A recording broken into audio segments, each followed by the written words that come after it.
안녕하세요. 저는 올해 66살이 된 윤성재라고 합니다.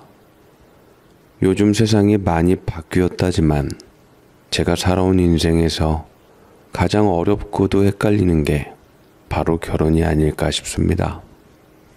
젊은 시절에는 결혼이 인생의 꽃이라는 말을 자주 들었지만 저는 그 꽃을 한 번도 피워보지 못한 채 이렇게 나이만 먹게 되었네요. 지금도 가끔 거울을 보며 제게 왜 이런 운명이 주어졌는지 생각해 보곤 합니다. 제 인생은 꽤 순탄하게 흘러온 편이었고 명문대 졸업장에 대기업 취업까지 남들이 보기에는 성공한 인생이었죠. 부모님도 평생을 절 자랑스러워 하시며 아끼며 사랑해 주셨고 저보다 5살 어린 여동생과 함께 화목한 가정에서 자랐습니다. 여동생은 예쁘고 똑똑한 데다 성격까지 좋아서 25살 때 능력 있는 매제와 이미 결혼에 골인했어요. 제가 축사까지 맡으며 얼마나 자랑스러웠던지요. 그런데 막상 저를 돌아보면 한 번도 결혼이라는 문턱을 넘지 못하고 있다는 사실이 왠지 씁쓸하기만 합니다. 제 주변 사람들은 늘 말했어요. 성재야, 네가 눈이 너무 높아. 솔직히 그 말에 동의하지 않을 수 없었습니다. 제 입으로 이런 말하기 그렇지만 키도 크고 인물도 홀친한 탓에 직장에서도 인기가 많았던 저는 사람들로부터 은근한 관심과 호감을 많이 받았습니다. 그런데 문제는 제가 마음에 드는 분은 이상하게 저를 멀리하고 반대로 저를 좋아해 주시는 분은 제 마음이 움직이지 않았다는 겁니다. 이걸 두고 운명이라 하기엔 너무 애매했고 우연이라 하기엔 너무 자주 반복되었어요. 그러다 보니 시간이 흘러 어느덧 30, 40 그리고 50을 지나 지금에 이르렀습니다. 젊었을 적에는 결혼하지 않고 혼자 사는 삶이 늘 외롭지만은 않았습니다. 저는 제 자신을 잘 꾸리고 살아왔습니다. 남들 아등바등하게 살며 애 키우면서 돈 많이 들어갈 때 저는 그 돈을 저 자신에게 쓰며 열심히 돈을 모아 은퇴 후에도 경제적으로 여유를 유지할 수 있었고 취미생활도 열심히 하며 시간을 보냈습니다. 하지만 이렇게 평범하고 안정된 생활 속에서도 가끔 문득 찾아오는 공허함은 어쩔 수 없더군요. 밤에 집으로 돌아와 불을 켜는 순간 느껴지는 그 빈집의 정적, 요리하다 남은 음식을 혼자 먹을 때의 묘한 쓸쓸함은 아무리 시간이 지나도 익숙해지지 않았습니다. 솔직히 말하자면 젊은 날에는 결혼하지 않는 게 그렇게 큰 문제라고 생각하지 않았습니다. 혼자 사는 것도 나쁘지 않지 하고 스스로를 설득했었죠. 하지만 나이가 들고 몸이 예전 같지 않아지니 상황이 달라지더군요. 특히 얼마 전 제 친구 덕수가 이혼을 했는데 참 제 복을 발로 찼다고 생각했습니다. 복을 차긴 뭘 복을 차. 네가 한번 그 여편네랑 살아봐야 해. 내 인생에서 결혼을 한 건 인생 최대 실수였어. 덕수가 자기 아내와 이혼했다고 말했을 때 속으로는 차라리 결혼을 한 번이라도 해본 덕수가 부럽다는 생각이 들었습니다. 결혼의 행복이 무엇인지조차 모르는 제겐 결국 아내와 자식이란 이름으로 남긴 흔적이 있는 덕수가 더 나은 신세라는 생각이 들었죠. 하지만 저는 어차피 이제와 제가 못 갖는 거, 덕수도 이혼으로 인해서 혼자가 됐으니 덕수의 이야기를 듣고 위안을 찾으려고 했습니다. 그래, 결혼이 꼭 행복을 가져다 주는 건 아니야. 덕수처럼 고생만 하느니 혼자가 낫지. 그런데 덕수는 자식들 이야기를 하니 마음 한구석이 계속 허전했습니다. 그래도 애들 결혼식 할 땐 눈물이 나더라. 내 인생도 그래도 헛살진 않았구나 싶었지. 우리 딸이 나 이혼하고 나서 반찬도 챙겨다 주고 여행하라고 용돈도 주고 자식이 없는 것보다 낫다 싶더라고. 부인은 그렇다 치더라도 자식은 더더욱 제가 가질 수 없는 것이었죠. 유전자를 받은 아이를 한 번도 볼 수 없고 세상을 끝마치다니. 저는 고개만 끄덕였지만 속으로 날았습니다. 아무리 결혼이 어렵고 복잡해도 그 옆구리를 채워줄 누군가가 있던 시절이 덕수에게는 있었다는 걸요. 저는 그 옆구리가 허전한 감각을 젊을 때 느껴보지 못했는데 이제 와서야 그 무게를 실감하고 있었습니다. 요즘 저는 은퇴자의 전형적인 삶을 살아가고 있습니다. 오랜 직장 생활 동안 열심히 벌어둔 돈으로 경제적 걱정은 덜었고 제 건강은 그럭저럭 스스로 잘 챙기며 지내고 있습니다. 아침엔 동네 뒷산을 오르고 오후에는 헬스장에서 운동을 하고 저녁엔 악기 연주 동호회에서 기타를 치거나 색소폰을 불며 시간을 보냅니다. 주변 사람들은 저를 보고 칭찬만 합니다. 성재는 참 관리를 잘했어. 지금도 마흔처럼 보여. 누가 아니래. 아유, 저 나이에 저 근육 좀 봐. 우리 성재 씨는 60대의 워너비야, 워너비. 요새 실버 모델도 많이 하던데 한번 도전해보는 거 어때? 그렇잖아도 명함 몇 개 받기는 했는데 저는 별로 남 앞에 그렇게 나서는 거 싫어해서요. 그래도 기회 있을 때 하는 게 좋지. 옆에 말리는 마누라도 없어. 이것저것 눈치 볼 필요도 없는데 살면 얼마나 산다고. 다 경험이 피가 되고 살이 되는 거야. 그렇게 생각하시면 형님도 다이어트 조금 하시고 머리 조금 심으신 후 한번 도전해 보세요. 요새는 실버 모델 돈만 주면 할 수 있다더라고요. 그러자 지인들이 저를 얄밉게 보는 것이 느껴졌지만 먼저 나 결혼 안 한 걸로 긁었으니 저도 이리 돌려줄 수밖에 없었습니다. 컴플렉스일지도 모르지요. 저는 가끔 거울을 보며 느낍니다. 겉으론 젊어 보일지 몰라도 이 빈집의 적막함이 저를 점점 늙게 만든다는 것을요. 그렇게 무미건조하게 살아가고 있을 때 저에게는 뜻하지 않는 봄이 찾아오게 되었습니다. 어느 날 우리 악기 연주 동호회에 새로운 회원이 들어왔던 것이었죠. 처음에는 별 기대 없이 동호회 모임에 갔는데 문을 열고 들어온 그녀의 환한 미소를 보곤 순간 모든 사람들이 멈칫했습니다. 안녕하세요. 진엘이라고 합니다. 옛날에 첼로를 배웠었는데 다시 한번 연주해보고 싶어서 동호회에 들어오게 되었어요. 앞으로 잘 부탁드립니다. 첼로를 품에 안고 들어온 여자는 빼어난 미모에 그야말로 눈부셨습니다. 마치 무대 위에서 막 내려온 연주자처럼 단정하고 품격 있는 옷차림에 세련된 단발머리가 그녀의 인상을 한층 더 돋보이게 했습니다. 솔직히 말해서 제가 본 동호회 멤버 중 가장 아름다운 사람이었죠. 존재만으로 분위기가 한결 부드러워지면서 모두들 그녀를 환영했습니다. 그런데 신기한 건 가까이서 봤을 때도 30대 중후반처럼 보일 만큼 앳돼 보였다는 점이었습니다. 저도 나름 관리 잘한 편이라고 자부했는데 그 여자는 자그마한 체구 때문인지는 몰라도 정말이지 그 수준을 훌쩍 넘어선 것 같았습니다. 하지만 얼마 후 나이가 40대 후반이라는 이야기를 듣고 동호회 사람들 모두가 깜짝 놀랐습니다. 그러자 여자 회원 한 명이 부러운 듯 말했습니다. 40대 후반이라니 믿기지가 않네요. 군살도 하나 없고 피부도 너무 좋고 주름은 대체 어디 있어요? 비결이 뭐예요? 그냥 건강관리 열심히 하고 좋아하는 일을 하다 보니 그런가 봐요. 라고 모범적인 답변을 했죠.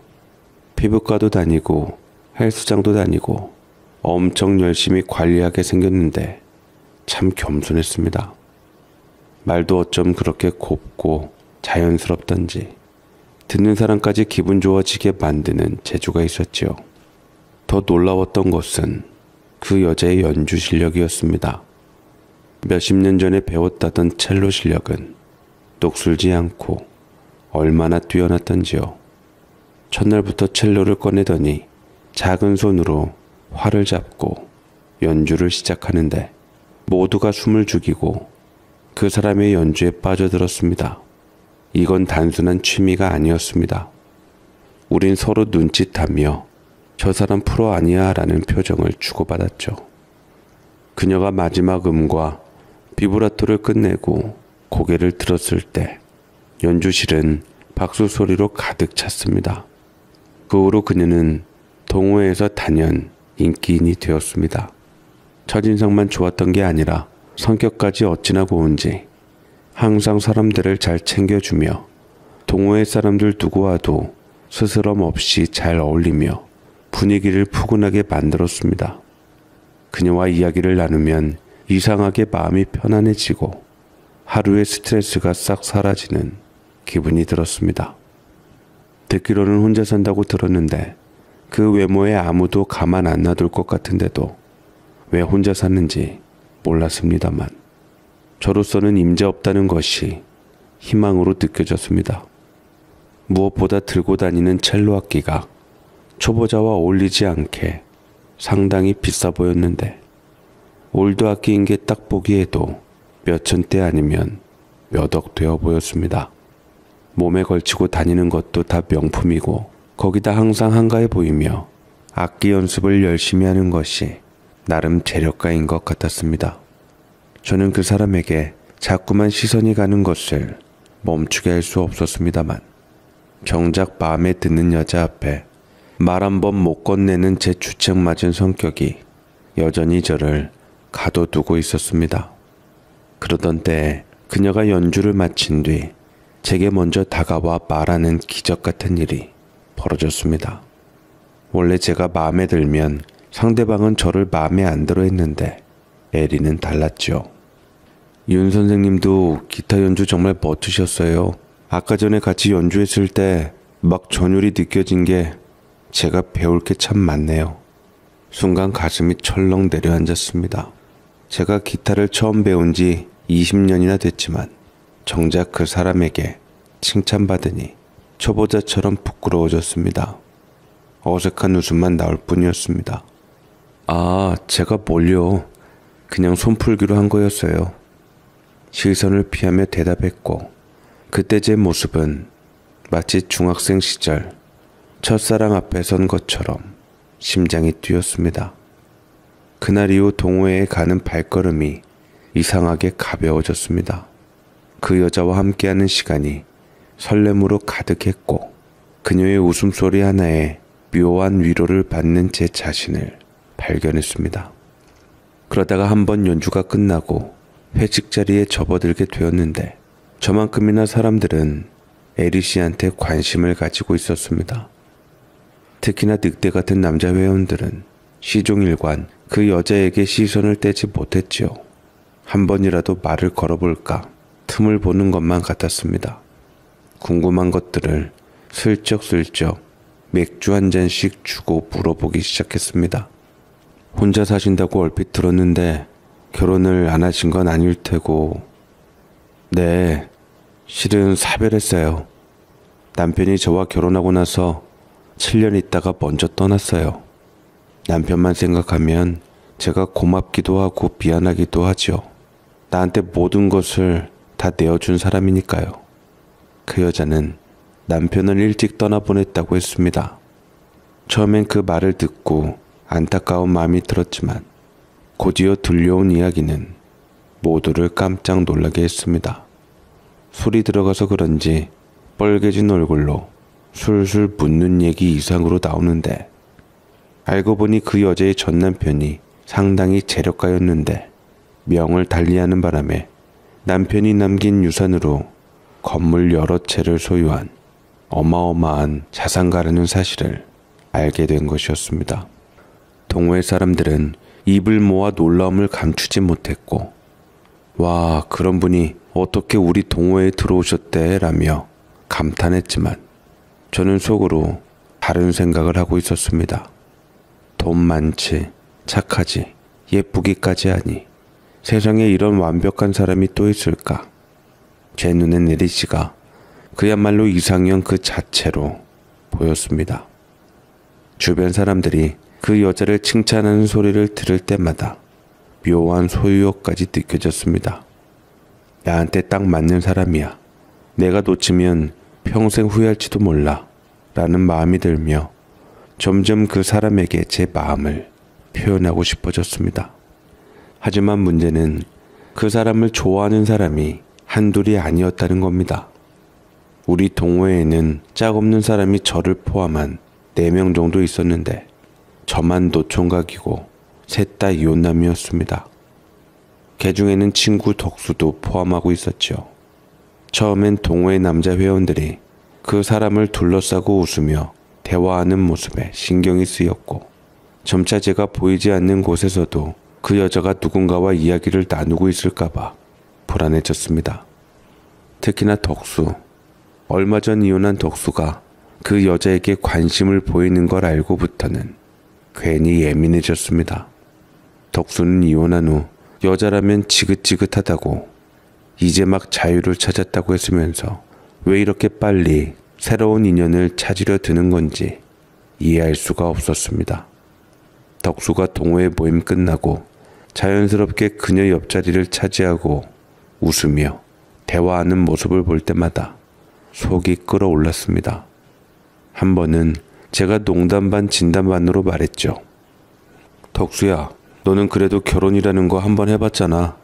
나는 아직 시작도 못했는데 좀 기회를 양보해야 하는 거 아니냐?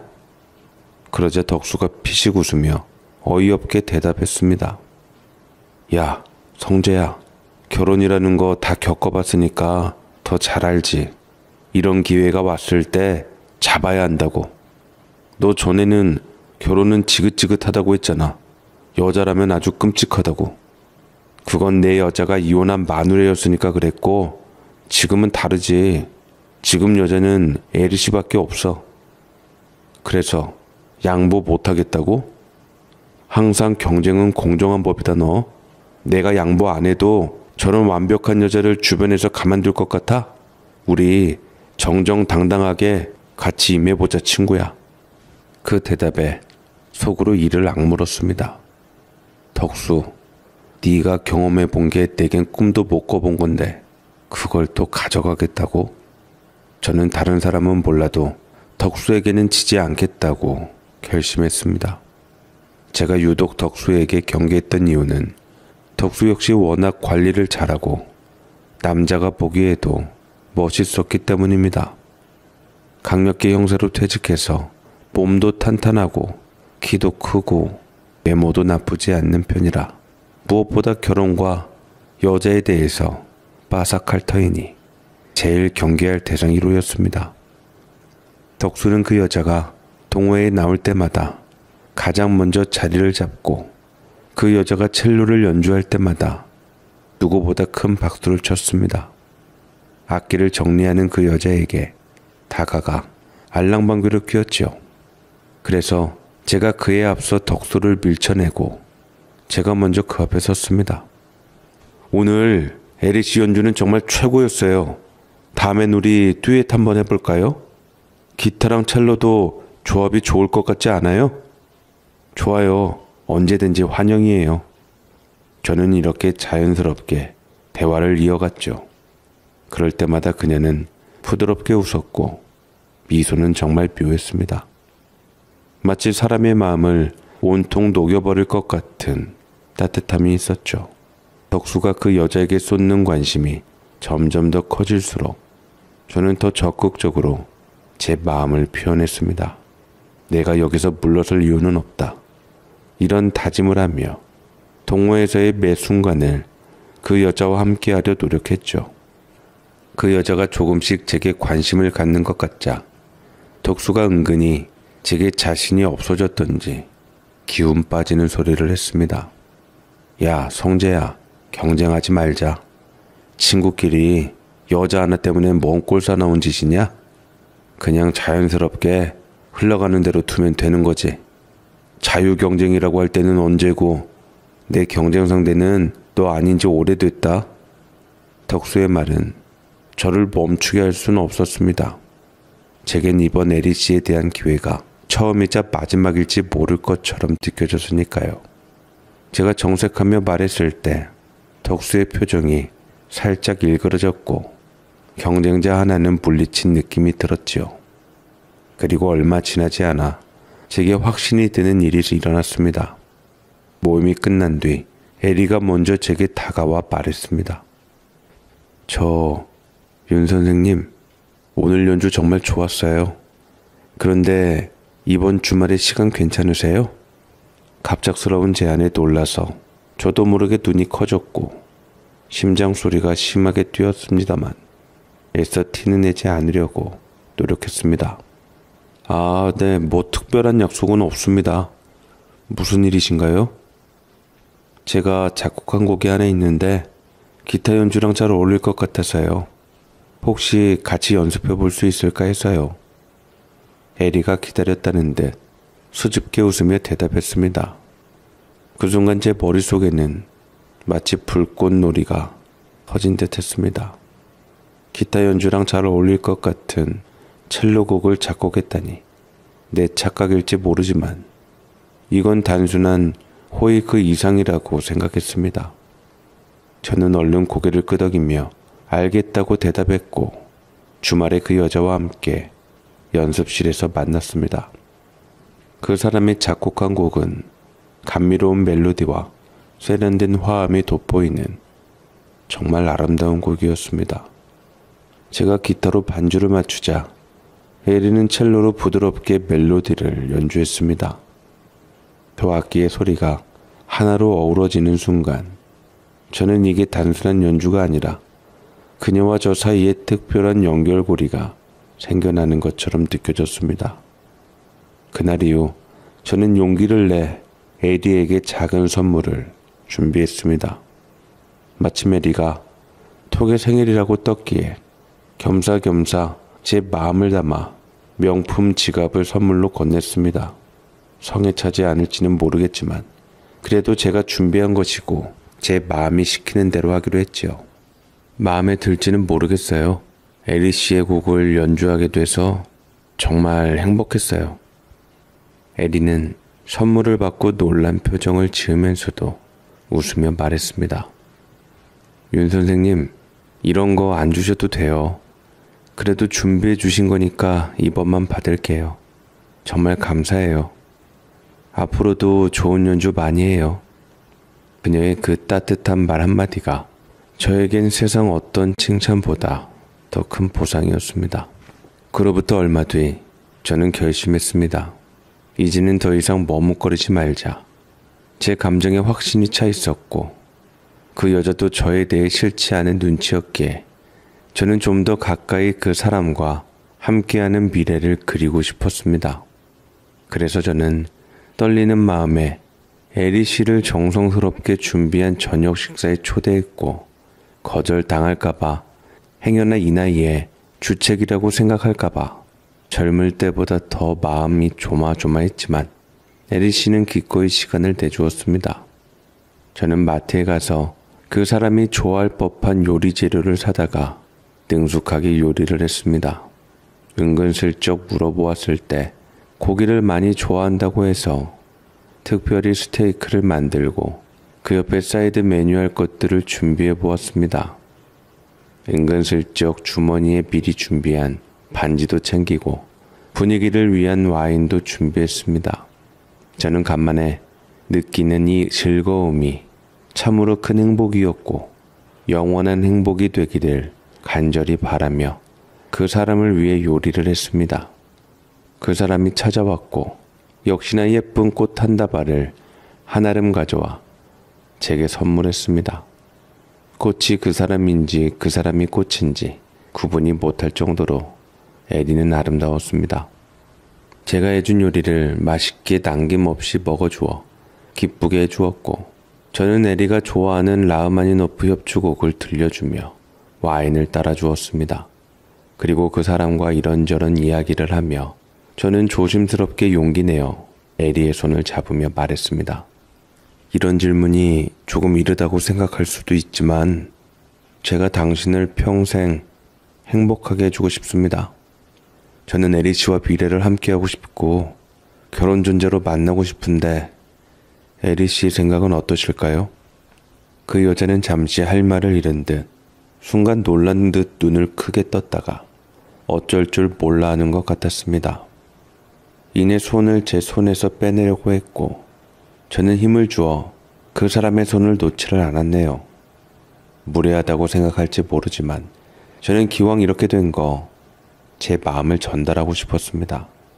차라리 이 상황에서 거절을 듣는 게 나을 것 같았고 그 사람의 생각 대신 제 마음만 생각하고 싶었습니다.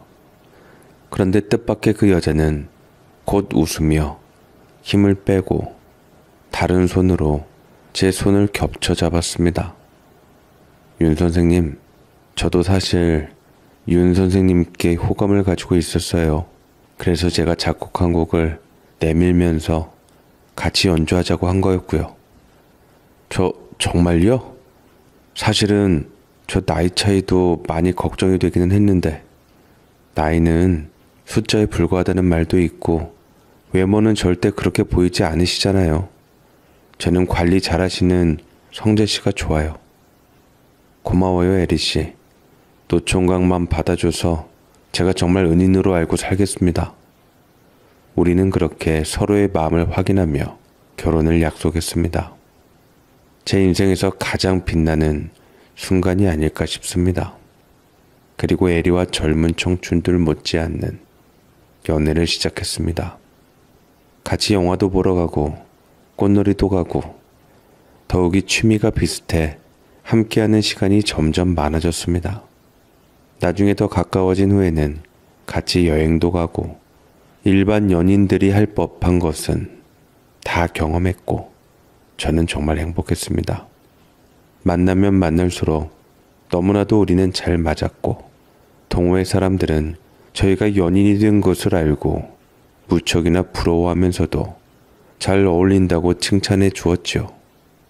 덕수는 충격이 컸던지 당분간 동호회 활동을 쉬겠다고 나오질 않았습니다. 제가 전화했더니 몸이 좀 안 좋다고만 얘기를 했는데 나아지면 같이 소주나 한잔 하자고 얘기를 하니 그대로 전화를 끊어버렸죠. 저는 왠지 그 사람을 얻은 것이 의기양양해졌고 더욱이 더 감동이었던 것은 시작은 제가 먼저 했지만 청혼은 그녀가 먼저 했다는 것이었습니다. 윤 선생님, 제가 평생 함께하고 싶은 사람이 바로 당신이에요. 저랑 미래를 함께 해주시겠어요? 그 말은 저와 결혼하자는 뜻인가요? 네, 결혼해요 우리. 남은 얼마 안 되는 인생 함께 보내며 황혼의 삶 함께 해요. 이 말을 들었을 때 순간 숨이 멎는 줄 알았습니다. 한참 동안 아무 말도 못하고 그녀를 바라보다가 겨우 떨리는 목소리로 되물었습니다. 정말인가요? 제가 정말 에리 씨 남편감으로 괜찮을까요? 먼저 다가오셨을 때는 언제고 괜찮은 정도가 아니라 윤 선생님은 저한테 최고의 사람이에요. 라고 말했죠. 그 순간 제 마음은 온 세상을 다 얻은 것처럼 벅차올랐습니다. 결혼 준비는 정말 꿈 같은 시간이었습니다. 그녀는 제가 지금껏 본 사람 중 가장 배려심 많고 철두철미한 사람이었습니다. 신혼집이랑 가구는 제가 준비할게요.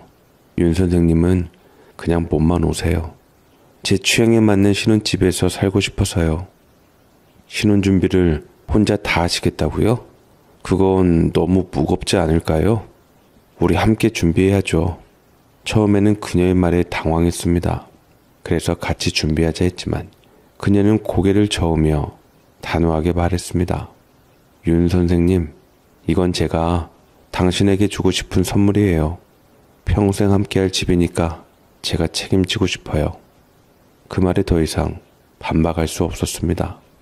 그녀의 마음을 존중하기로 했고 솔직히 속으로는 이렇게 좋은 일이 제게 일어나도 되나 싶을 정도로 감사했습니다. 정말 복이 넝쿨째 굴러 돌아온다는 게 이런 기분이구나 라는 생각이 들었죠. 제가 그녀와의 결혼 소식을 가족들에게 알렸을 때 여동생이 가장 먼저 기뻐했습니다. 오빠, 드디어 엄마가 하늘에서 정말 좋아하시겠다. 여동생의 말에 저는 순간 눈물이 핑 돌았습니다. 어머님은 살아생전 제 결혼 걱정을 참 많이 하셨습니다. 성재야, 네 나이에 결혼 안 하면 점점 더 힘들어진다. 내가 살아있을 때 네 아내 얼굴이라도 보고 싶다. 그런 말씀을 자주 말씀하셨거든요. 그런 어머님이 5년 전에 돌아가신 뒤 저는 결혼이라는 단어를 입 밖에 내는 것조차 힘들었습니다. 그런데 이제야 이렇게 좋은 인연을 만나 결혼하게 되다니 어머님께서 너무 늦게 이 소식을 전하는 것 같아 마음이 아팠습니다. 이 결혼은 우리 가족에게도 큰 축복이었습니다. 저희 아버지와 여동생, 그리고 여동생의 남편까지 모두 기뻐하며 이 결혼은 하늘이 정해준 인연 같다라고 말했습니다. 그녀의 가족들도 우리 결혼을 진심으로 축하해 주었고 양가 모두가 따뜻한 분위기 속에서 결혼 준비를 도와주었습니다.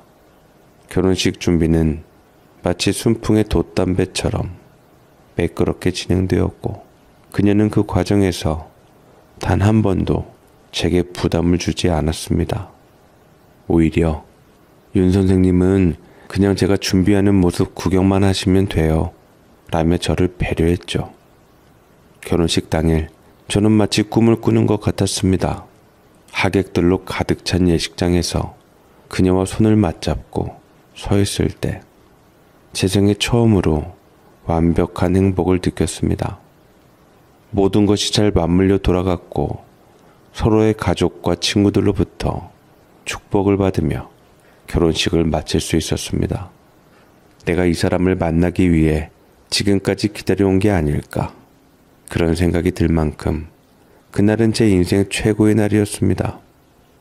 결혼식 후 우리는 마침내 본격적인 신혼생활을 시작 위해 신혼여행을 갔습니다. 신혼여행만큼은 제가 준비하기로 했죠. 싱가포르 여행을 꼭 가고 싶단 그 사람 말에 저는 좋은 호텔과 관광을 예약했습니다. 모든 게 새롭고 설레는 나날의 연속이었죠. 아내와 함께 공항으로 향하던 날, 저는 그동안의 긴장을 다 내려놓고 완벽한 행복을 느꼈습니다. 그때까지만 해도 제게 무슨 일이 벌어질지 예상도 못하고 있었어요. 싱가포르에 도착한 첫날부터 모든 순간이 그림 같았습니다.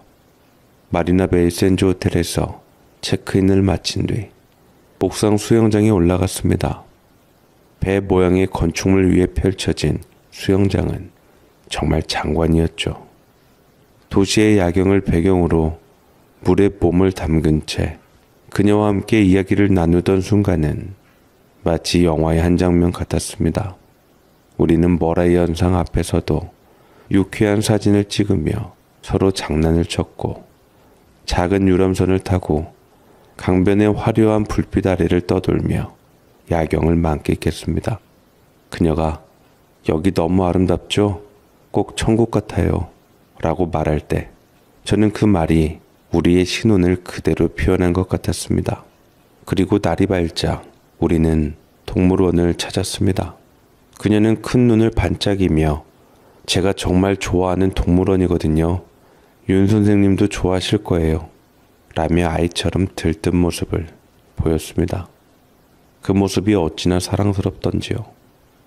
우리가 코끼리 쇼를 구경하고 귀여운 오랑우탄을 보며 웃던 시간은 정말 행복했습니다. 점심으론 지역에서 유명한 전복 크랩을 먹으러 갔습니다. 커다란 게를 손으로 뜯으며 서로의 입에 살을 넣어주던 순간 저는 결혼이란 게 이런 소소한 행복들을 함께 쌓아가는 것임을 새삼 깨달았습니다. 그러나 그 행복감 속에서 작지만 이상한 징후가 눈에 들어오기 시작했습니다. 이상하게 식사를 한 후에 그 사람이 갑자기 표정이 어두워지며 눈에 띈 건 그녀가 화장실에 자주 간다는 점이었습니다. 처음엔 그저 피곤하거나 여행 중이라 컨디션이 좋지 않은가 보다 했습니다. 그런데 화장실에서 나올 때마다 핸드폰을 붙들고 뭔가를 읽거나 문자를 보내는 초조한 모습을 보니 제가 걱정이 되었습니다. 괜찮아요, 에리 씨? 혹시 무슨 일이 있어요? 아니요. 사실 부동산에서 건물 매매 관련해서 전화가 좀 왔어요. 제가 이번에 돈이 좀 필요해서 건물을 내놨거든요. 금방 끝날 거예요. 에리가 대답했지만 그 말을 듣고도 마음 한쪽이 불편했습니다. 호텔에 있을 때도 식은땀을 흘리며 밤새 악몽을 꾸는 것 같아서 걱정이었는데 셋째 날에는 그녀의 행동은 더욱 수상해졌습니다. 아침 식사 도중에도 핸드폰을 몇 번이나 확인하고 통화를 하며 자리를 비우는 일이 잦아졌습니다. 그때는 그저 건물 소유주로서 일이 많아서 그런가 보다 했지만 저녁이 되자 상황이 더 이상하게 느껴졌습니다. 호텔에서 쉬던 중 그녀가 갑자기 손톱을 부러뜨다가 일어났습니다. 저 좀 잠깐 나갔다 올게요. 근처에서 해결해야 할 일이 있어요. 나도 같이 갈까요? 아니에요. 얼른 다녀올게요. 이렇게 말한 뒤 허둥지둥 밖으로 나가는 겁니다. 저는 순간 어리둥절했지만 괜히 의심하는 남자처럼 보이고 싶지 않아 가만히 기다렸습니다. 하지만 30분, 1시간이 지나도록 돌아오지 않자 마음속에서 알 수 없는 불안이 스멀스멀 올라왔습니다. 핸드폰을 들고 그녀에게 전화를 걸었지만 신호만 가고 받지 않았습니다. 설마 무슨 일이 생긴 건 아니겠지. 머릿속에 여러 가지 생각이 스쳐 지나갔습니다. 저는 그녀의 돌아오는 모습을 기다리며 초조하게 방을 서성였습니다. 그리고 밤에 에리는 평소처럼 환한 웃음으로 돌아왔지만 저는 도저히 마음이 편치 않았습니다. 어디 갔다 왔어요? 너무 늦었는데 위험하잖아요. 미안해요. 그냥 잠깐 바람 좀 쐬고 왔어요. 우리 신혼여행 온 거 아니에요? 남편을 이렇게 두고 혼자 그렇게 나가는 법이 어디 있어요? 너그럽게 이해해줘요. 그냥 좀 사정이 있었어요. 사정? 무슨 사정? 마음 같아서는 몰아붙여서 알아내고 싶은 마음이 굴뚝 같았습니다. 에리는 대수롭지 않게 대답했지만 그 대답은 제 의심을 완전히 해소시켜주지 못했습니다. 왜 자꾸 이런 일이 반복되는 걸까? 혹시 내가 모르는 무언가가 있는 걸까? 밤새 저는 잠이 오지 않았습니다. 에리의 잠든 얼굴을 바라보며 모든 게 저의 쓸데없는 걱정이기를 바랬습니다. 그러나 마음속 깊은 곳에 자리 잡은 불안은 쉽사리 가라앉지 않았습니다. 그렇게 신혼여행 마지막 날이 오고 저는 깊은 잠에서 번쩍 깨어났습니다. 창밖으로 비치는 아침 햇살이 방 안을 환하게 비추고 있었죠. 그런데 뭔가 이상했습니다. 침대 옆자리가 텅 비어 있었습니다. 아내가 어딜 갔나 싶어 침대에서 일어나 호텔 방을 둘러보았지만 그녀의 흔적은 어디에도 보이지 않았습니다. 화장실에 있나 싶어 문을 두드렸지만 안에서 아무 소리도 나지 않았습니다. 또 없나? 설마 아침 산책이라도 나간 거겠지. 불안해하지 말자. 저는 스스로를 안심시키며 방 안에 남겨진 그녀의 물건들을 확인했습니다. 핸드폰도 없고 평소 들고 다니는 가방도 사라져 있었습니다. 이상하다는 생각이 점점 커지면서 불안이 엄습했습니다. 30분, 1시간, 그리고 2시간이 흘렀지만 아내는 돌아오지 않았습니다. 연락을 해도 전화는 꺼져 있었고 메시지도 읽지 않은 상태로 남아 있었습니다. 초조함에 방 안을 서성이며 그녀가 돌아오기를 기다렸지만 아무 소식도 없었습니다. 그제야 머릿속에 어두운 생각들이 하나둘씩 떠오르기 시작했습니다. 혹시 무슨 사고라도 난 건 아닌가? 아니면 나에게 말하지 못할 무슨 일이 있는 걸까? 시간이 더 지나자 저도 더 이상 가만히 있을 수 없었습니다. 짐을 싸서 공항으로 가야 할 시간이 다가오고 있었지만 아내 없이 비행기를 타는 건 상상할 수도 없었습니다. 결국 호텔 프런트 직원에게 도움을 요청했습니다. 혹시 제 아내 나가는 것을 보신 적 있으세요? 이렇게 생겼는데. 저는 영어로 직원에게 얘기를 했고 직원은 자세히 보다가 이내 잠시 망설이다가 조심스럽게 대답했습니다. 아내분이시라면 한 남자와 함께 호텔 로비를 나가는 걸 본 것 같아요. 그 순간 심장이 철렁 내려앉았습니다. 한 남자와 함께? 제 머릿속은 혼란으로 가득 찼습니다. 이게 무슨 소리일까요? 우리나라도 아니고 외국 땅에서 아는 남자가 있을 수 있다니. 싱가포르로 가고 싶다고 한 사람은 아내였는데 설마 신혼여행에서 남자를 만나러 온 건 생각만 해도 뭔가 싫었고 더 이상 기다릴 수 없었습니다. 짐을 챙기는 것도 공항으로 가야 한다는 것도 모두 잊은 채로 저는 무작정 밖으로 나섰습니다. 아내를 찾아야 했습니다. 어디에 있든 누구와 있든 무슨 일이 일어나고 있는지 직접 확인해야만 했습니다. 그런데 호텔 입구를 나서자 멀리서 아내가 한 남자와 언쟁을 벌이고 있는 모습이 보였습니다. 아내는 평소와는 완전히 다른 모습으로 날카로운 표정을 짓고 있었습니다. 가까이 다가가니 아내의 목소리가 들렸습니다. 대체 왜 그러는 거예요? 여기까지 찾아오지 말라고 했잖아요. 더 이상 나를 괴롭히지 말아요. 그 남자는 비웃는 듯한 표정을 지으며 낮은 목소리로 대답했습니다. 넌 항상 거짓말로 사람들을 속여왔잖아. 지금 네 남편도 네 진짜 모습을 모르는 것 같던데? 그 말에 제 발걸음이 멈췄습니다. 이게 대체 무슨 이야기인지 손이 떨려왔습니다. 왠지 열면 안 되는 판도라의 상자를 마주하는 기분이 들었습니다. 저는 두 사람이 싸우는 모습을 멍하니 바라보며 무슨 일이 벌어지고 있는지 이해하려 했었지만 두 사람 사이에서는 알 수 없는 말들만 오갈 뿐 마음이 심란해져 왔습니다.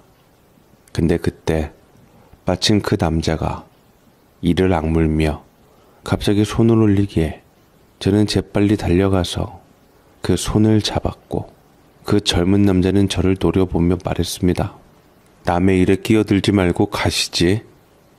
싱가포르 법이 대한민국 법보다 무거운 거 아시죠? 뭐가 그렇게 화가 난지 모르겠지만 내 안사람한테 그러지 말고 나한테 얘기를 해봐요. 그제야 아내가 저를 돌아봤습니다. 아내의 얼굴에는 당황한 기색과 동시에서 감추려는 긴장감이 서려 있었습니다. 이내 저를 휘말리게 하지 않게 하려 한 건지 제 팔짱을 끼고 가자고 했습니다. 하지만 저는 이렇게 어물쩍 넘어갈 생각이 없었고 아내에게 말을 듣고 싶었습니다. 대체 이게 다 무슨 일이에요? 속 시원히 말 좀 해봐요. 저 사람 대체 누굽니까? 윤 선생님, 아니 이건... 아내는 말을 더듬으며 무언가를 설명하려 했지만 제가 느낀 감정은 점차 이미 그녀의 변명을 들을 마음의 여유를 없애버렸습니다. 그 남자는 저와 아내를 번갈아 보더니만 비웃는 듯한 태도로 말했습니다. 당신이 에리 남편인가 보군요. 이 여자가 뭐라고 했는지 모르겠지만 다 거짓말입니다. 이 여자 한두 명을 속인 게 아니거든요. 그 남자의 말에 온몸이 얼어붙는 것 같았습니다. 아내가 저를 향해 소리쳤습니다. 지금 무슨 말을 하는 거야? 저 남자 말 믿지 마세요. 전부 거짓말이에요. 아내는 외쳤지만 저는 그 말을 믿어야 할지 아니면 지금 눈앞에서 벌어지는 이 상황을 믿어야 할지 혼란스러웠습니다. 그렇게 신혼여행 마지막 날은 저에게 상상도 못한 충격과 혼란 속에서 흘러가기 시작했습니다. 남자는 저를 보며 비아냥거리듯 말을 이어갔습니다. 내 말 잘 들어요. 지네리 남편이라고요? 당신 이 여자한테 속았어요. 이 여자가 뭐라고 했는지 모르겠지만 전부 거짓말입니다. 이 여자가 가진 재산 뭘로 이룩한 건지 알아요? 첫째 남편 유산 받은 걸로 부족해서 온갖 감언이설로 날 깨어내 결혼하고 나서 내 재산 등쳐먹고 돈만 빼앗아 도망쳐버렸다니까요. 그의 말은 마치 날카로운 송곳처럼 제 귀를 파고들었습니다. 그 자리에 주저앉을 뻔한 것을 벽에 대고 간신히 버텼고 머릿속에 백직장이 되어버렸습니다. 이혼? 돈만 빼앗아? 이혼했단 소리는 없었는데 분명 사별만 했다고. 제가 알던 그녀의 모습과는 도저히 겹치지 않는 말들이었습니다. 저는 혼란스럽고도 분노에 찬 목소리로 물었습니다. 함부로 말하지 마세요. 명예훼손으로 들어가고 싶어요? 제 아내가 그런 사람일 리 없어요. 믿기 어렵겠죠. 저도 처음엔 그랬거든요. 하지만 그녀가 어떤 사람인지 시간이 지나면 알게 될 겁니다. 이 여자가 뭘 숨기고 있는지 똑똑히 보세요. 그러나 남자는 계속해서 조롱하던 말을 이어갔고 저는 다시 아내를 바라봤습니다. 아내는 눈물까지 흘리며 고개를 젓고서 격양된 표정으로 외쳤습니다. 그 사람 말 믿지 마세요. 저 사람은 제 한때 남편인 건 맞지만 제 돈만 노리고 절 힘들게 해서 이혼했어요. 그런데 돈 때문에 계속 재결합하자고 쫓아다니면서 제 삶을 망치려고 하고 있다고요. 에리는 눈물을 흘리며 말했지만 이미 사별뿐 아니라 이혼한 것을 숨긴 거짓말인 것이 들통난 이상 진실을 온전히 느끼기가 어려웠습니다. 옛 남편이라는 남자는 너무나도 태어난 후 나중에 아내에게 다시 연락하겠다며 비웃음을 지은 뒤 떠났고 에리는 과거의 이야기를 모두 털어놓지 않았다는 사실을 스스로 인정했습니다. 이혼한 거 맞아요. 한번 사별했는데 또 이혼까지 했다 하면 나를 안 좋게 볼까봐. 당신이 나를 싫어할까봐 그랬어요. 속인 건 그게 다예요. 그거 말고는 저 남자가 당신이랑 이간질 시키려고 한 거짓말이라고요. 그렇다면 처음부터 솔직했어야죠. 만약 당신 옛 남편이 안 찾아왔다면 나는 당신이 이혼한 줄 평생 모르고 살았을 텐데요. 우리 나이쯤 돼서 그게 그렇게 중요한가요? 몇 번 이혼하고 사별하고 한 게? 그래서 에리 씨도 중요하다고 생각해서 나와 주변 사람들을 속인 거 아니에요? 아무리 그래도 결혼할 사람한테는 솔직하게 얘기해줘야지요. 윤 선생님, 나는 지금까지 나를 속였다는 것만으로도 이미 충분히 배신감이 듭니다. 이 결혼이 무엇이었는지조차 헷갈립니다. 저는 차갑게 말을 한 뒤 돌아섰습니다. 마음이 아프고 혼란스러웠지만 지금 심정으로 그녀와 마주할 자신이 없었습니다. 그녀가 내 뒤에서 저를 붙잡으며 윤 선생님, 제발 제 얘기를 들어주세요 라고 소리쳤지만 저는 한 발 한 발 그녀에게서 멀어지고 있었습니다. 그런데 그 순간 그녀의 목소리가 절박하게 변했습니다. 윤 선생님, 제발 멈춰요. 저 임신했어요. 에리의 말에 저는 멈춰섰습니다. 그리고 뒤돌아보니 에리가 배를 움켜쥐고 있었습니다. 그녀의 얼굴은 창백했고 숨이 가쁜 듯 보였습니다. 임신했다고요? 당신 내일 모레 50 아니야? 그런데 어떻게 임신을? 나도 놀랐어요. 이 나이에 자연 임신이 될 줄은 생각도 못했는데 그런데 정말 사실이에요. 당신 아이예요. 윤 선생님. 에리도 제 목소리도 둘 다 떨렸습니다. 저는 잠깐 상황을 잊고 기쁜 마음이 드는 동시에 잠깐 상황에 다시 실망하며 이내 에리에게 뻗었던 손을 거두었습니다. 그 말도 정말 믿을 수 있는 겁니까? 지금 그럼 제가 거짓말을 한다는 거예요? 그래요. 당신 심정 이해해요. 그런데 이건 정말 사실이에요. 이 이야기는 나중에 한국 가면 깜짝 서프라이즈로 전해주려 했어요. 그런데 이런 일이 생길 줄 몰랐어요. 그 말을 듣는 순간 제 마음속에서는 더 큰 혼란이 일어났습니다.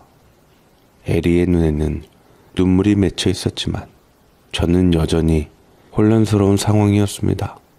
저는 짐을 챙겨 그 사람과 함께 공항으로 향했고 비행기를 타고 있는 동안 깊은 고민 끝에 결론을 내렸습니다. 제 곁에 피곤한 데 누워있는 그 사람. 아무리 그녀의 눈물이 진심 같아 보여도 이제는 그녀를 신뢰할 수 없었습니다.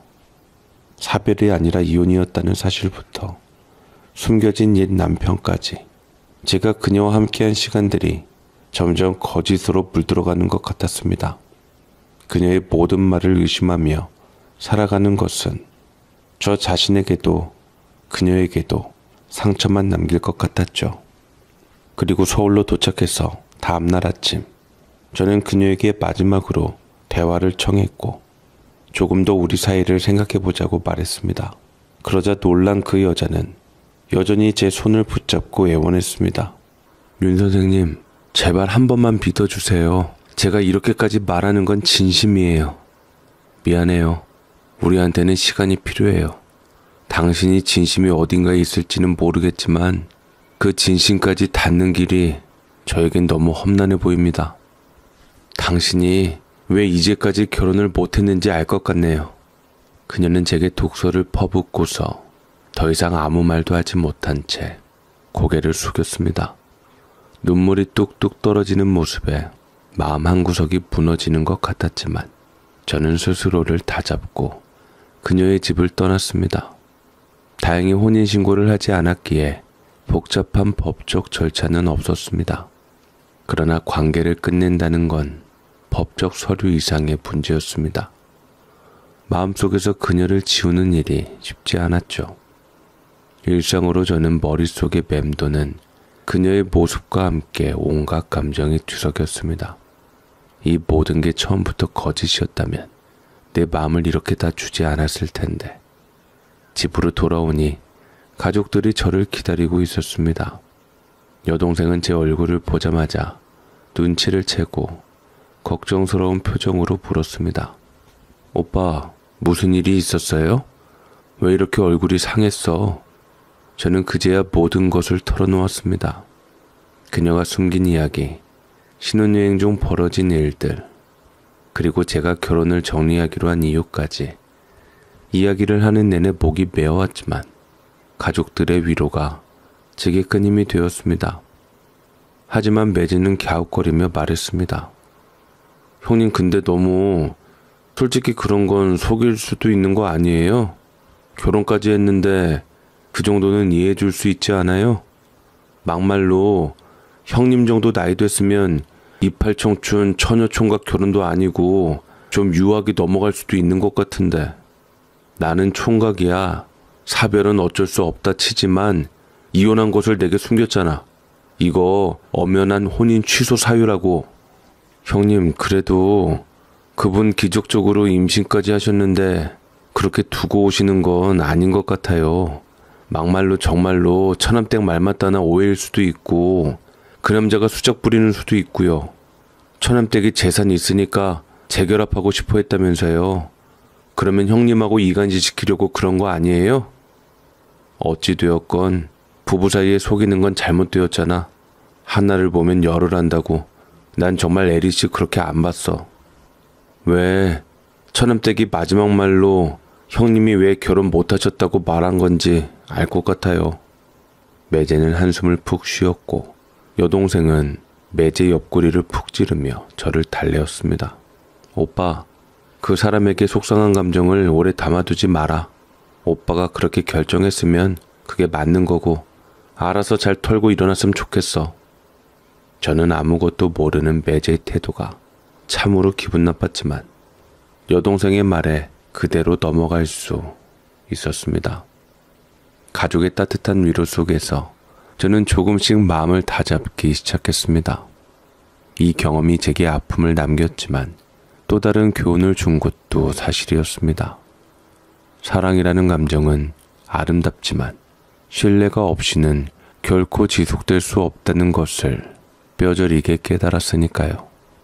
시간이 지나면서 저는 다시 평범한 일상으로 돌아갔습니다. 동호회에도 천천히 복귀하며 기타를 다시 잡았고 등산과 헬스를 하며 몸과 마음을 가꾸는 데 집중했습니다. 가끔 그녀와 함께 했던 순간들이 떠오를 때면 여전히 마음이 아프긴 했지만 이제는 그 아픔을 제 삶의 일부로 받아들이기로 했습니다. 이번에는 비록 실패로 끝났지만 제 인생의 마지막 장이 아직 남아있다는 희망을 품으며 앞으로 나아가기로 했습니다. 동호회에서 다시 모습을 보이기까지는 시간이 걸렸습니다.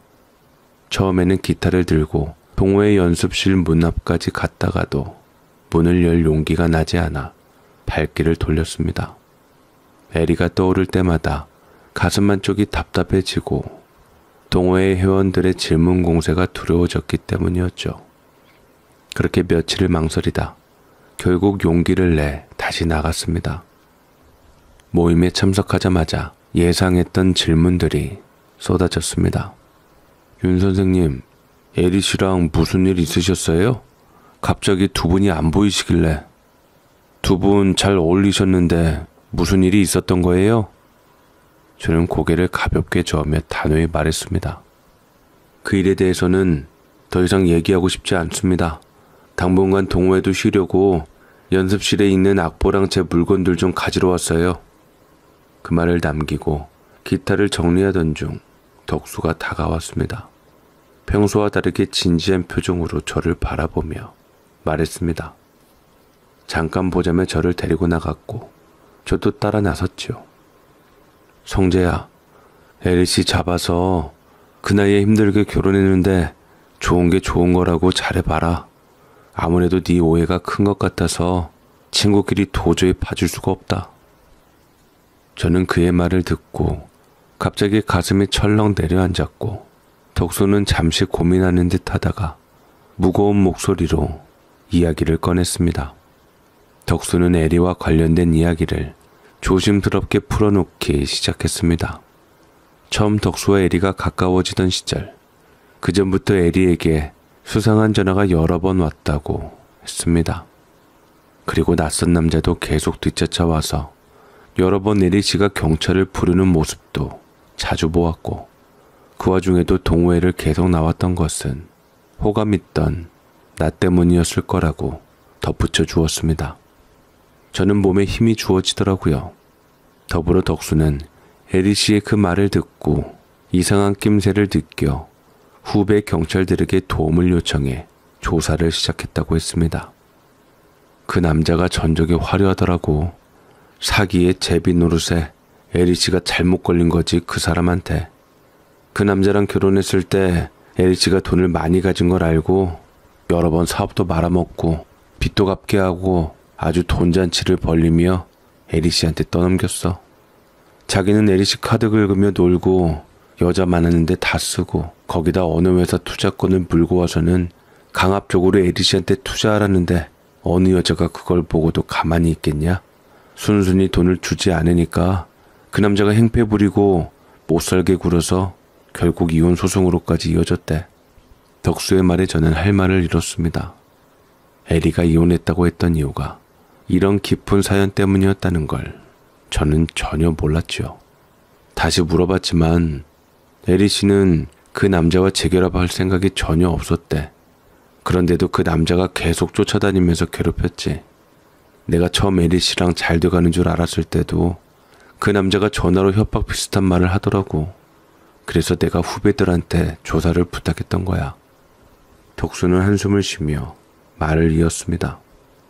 성재야, 난 네가 왜 에리 씨랑 헤어졌는지는 모르겠지만 그 남자가 네 마음을 흔들려고 일부러 너한테 그런 말을 했을 가능성도 있어.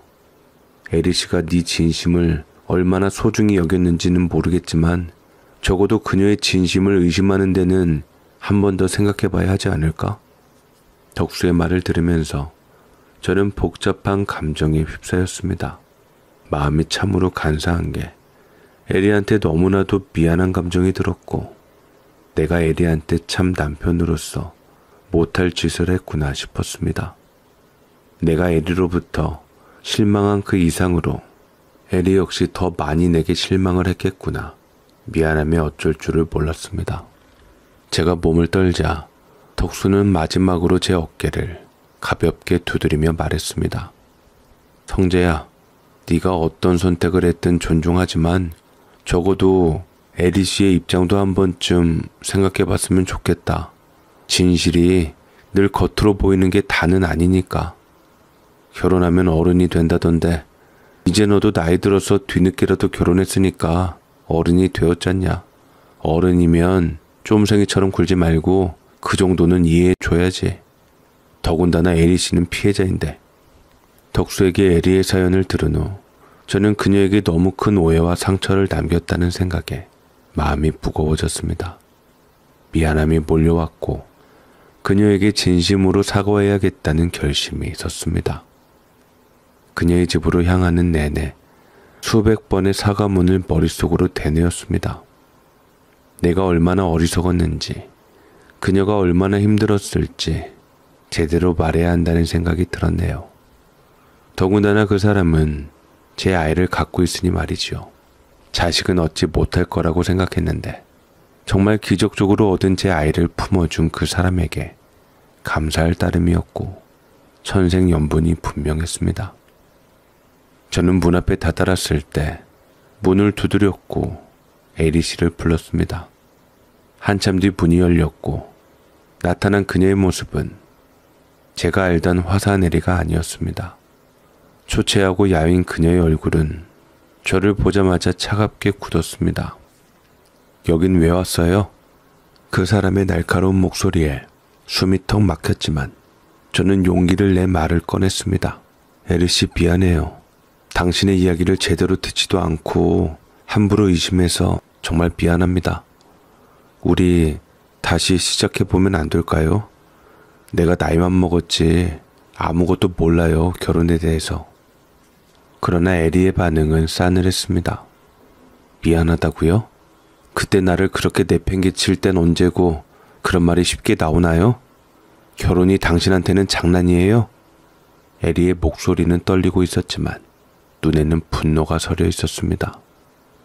윤 선생님이라면 저도 이제 싫으네요. 아이는 낳아서 저 혼자 키울 테니 윤 선생님은 앞으로 제 앞에 나타나지 않아 주셨으면 해요. 그 말에 제 심장이 내려앉는 것 같았습니다.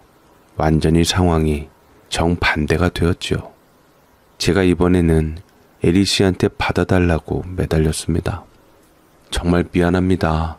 에리 씨, 제발 한 번만 저를 용서해 주세요. 다시 시작할 수 있게 해주세요. 저는 절박하게 말했지만 그녀는 고개를 저었습니다. 다시는 제 앞에 나타나지 말아요. 이제 당신을 보는 것만으로도 숨이 막히고 힘들어요. 부디 제발 이대로 끝내요. 그게 서로에게 더 나을 테니까. 에리는 문을 닫으며 절단하듯 말했습니다. 하지만 저는 에리한테 용서받기 전에는 돌아갈 수 없었습니다. 비록 나를 남편으로 다시 받아주지 않더라도 제 행동에 대한 것의 무례함은 용서받고 싶었습니다. 저는 문 앞에 한참 동안 서 있다가 천천히 집으로 발길을 돌렸습니다. 무언가 붙잡으려 해도 이미 그녀의 마음은 떠난 것 같았습니다. 그 후 여동생이 중재를 시도했지만 그녀의 마음은 쉽게 움직이지 않았습니다. 여동생이 저에게 말했습니다. 오빠, 이런 말하긴 그렇지만 새언니가 많이 상처받은 건 사실이야. 하지만 오빠도 충분히 노력했잖아. 너무 자책하지 마. 이제는 그 말을 듣고도 저는 쉽게 위로받을 수 없었습니다. 차라리 매제처럼 단호한 말이 제게 더 도움이 되었을지도 모르겠죠. 저는 참으로 오만했습니다. 모든 게 제가 맞다고만 여기고 다른 사람 말 같은 것은 귀를 닫아버린 것이 큰 화근이었습니다. 시간은 흘렀지만 저는 여전히 그녀를 기다렸습니다. 조금씩 눈이 떨어지며 쌓이기 시작했지만 언제 돌아올지 모르는 그녀를 위해 문을 열어두고 싶었습니다. 그리고 제가 눈에 파묻혀 거의 설인이 되기 일보 직전 에리는 나와서 제 위에 쌓여있는 눈을 털어주며 자기 코트를 내어주었고 저는 그런 에리의 손을 꽉 붙잡았습니다. 내가 다 잘못했어요. 아이 우리 같이 키워요. 다신 흔들리지 않고 당신 말만 믿을게요. 당신의 좋은 남편이자 아이의 좋은 아빠가 될게요. 제가 결혼을 늦게까지 못한 이유가 이거였나 봐요. 의심이 많아서. 한 번은 실수라고 여기고 못난 제게 마지막으로 기회를 줘요. 에리는 눈물을 흘리며 오열을 했고 저는 그런 에리를 꽉 안아주었습니다. 저희 부족한 면을 이해해 줄 사람은 과연 이 사람밖에 없다는 생각을 하고 지난 과오와 잘못된 제 행동을 사죄하고자 앞으로도 에리와 앞으로 태어날 아이를 위해 잘하겠노라고 약속했습니다. 그리고 저는 에리의 집에 들어가서 밤새 이야기를 나누고 서로 더 이상 숨기지 말고 살아온 세월들과 속내를 모두 이야기를 하며 우리의 부부의 정을 굳건하게 지키기로 했습니다. 에리는 저에게 무척이나 실망한 듯해 보였지만 그래도 뱃속에서 기적적으로 생긴 아이를 믿고 다시 한번 저와 잘 해보려고 하는 것 같았지요. 저는 태어나지도 않았는데 효도하는 제 아들의 존재에 참으로 감사함을 느끼고 그렇게 우리는 다시 시작해서 지금까지 4년 동안 잘 살아가고 있습니다. 그리고 저는 66살에 4살 남자애의 아버지가 되었고 아내와의 사연은 제게 큰 교훈을 남겼습니다. 진정한 사랑은 신뢰와 이해에서 온다는 것, 그리고 상처를 치유하는 데에는 시간이 필요하다는 것을요. 저는 돌고 돌아 제 운명의 반쪽을 만남으로써 아이와 함께 가정을 만들어 새로운 가정의 즐거움에 푹 빠져 매일매일 행복의 비명을 지르고 있습니다. 너무나도 사랑하는 우리 가족들을 제 편견으로 인해 잃어버릴 생각을 했으니 참으로 끔찍하지요. 늦게 만난 내 운명적인 가족인 만큼 앞으로 오랫동안 남은 인생 아이 키우는 재미로 아내와 깨소금 뿌리며 살아가고 싶습니다. 제 사연 읽어주셔서 감사드립니다.